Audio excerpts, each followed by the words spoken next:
প্রিয় দর্শক মণ্ডলী, আপনারা দেখতে পাচ্ছেন প্রিপেড মিটার, যেটাতে আগেই টাকা রিচার্জ করতে হয়। এখন আমরা টাকা কীভাবে দেবো? 801 আপনারা দেখতে পাচ্ছেন, 801 চেপে 512 টাকা আমরা দেখেছি।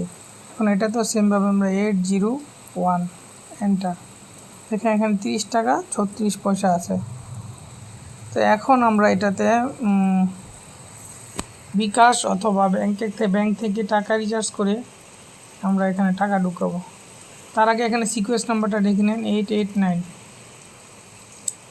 আপনারা দেখেছেন এখানে এসে সিকোয়েন্স নাম্বার 20, এখানে আছে 8।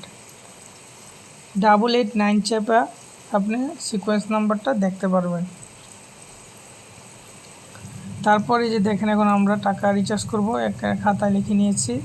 এখন একটা আমরা এখানে 20 ডিজিট করে চেপে এন্টার দিয়ে আমরা সেভ করে রাখব। এখন আমরা ফার্স্ট 20 ডিজিট মিটারে প্রবেশ করাচ্ছি, আপনারা দেখতে থাকুন। এন্টার।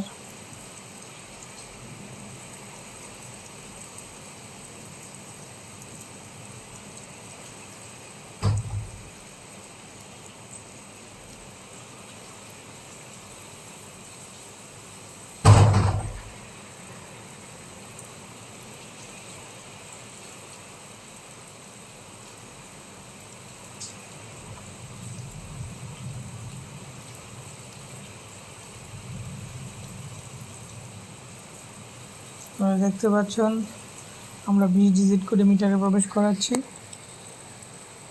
সর্বশেষ আমরা কত টাকা রিচার্জ হয়েছে 801 চেপে আমরা রিচার্জ টাকাটা দেখে নিব।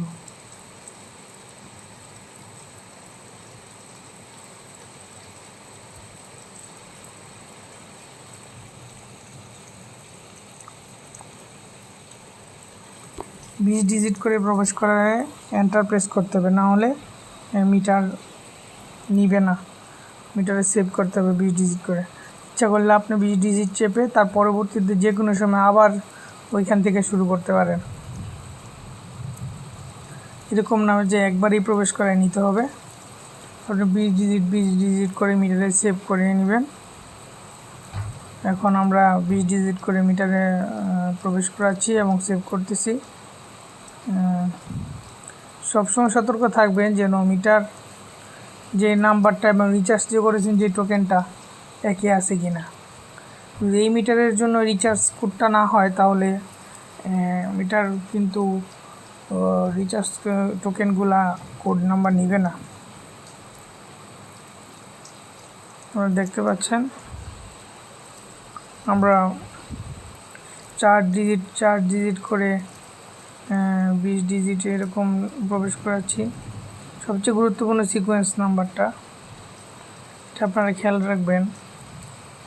সিকোয়েন্স নাম্বার যদি ঠিক না থাকে তাহলে মিটার কোড নিবে না।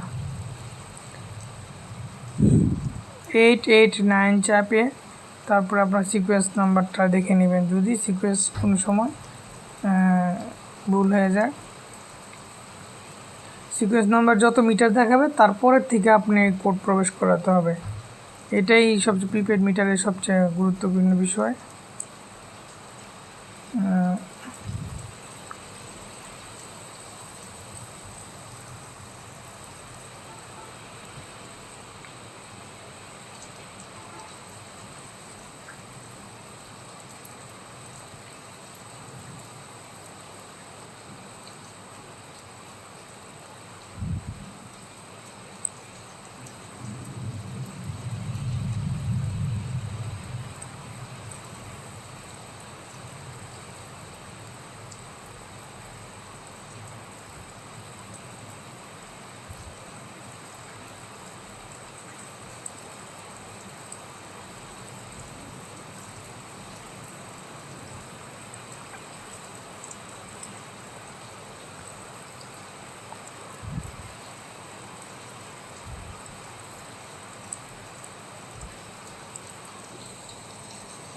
ধন্যবাদ।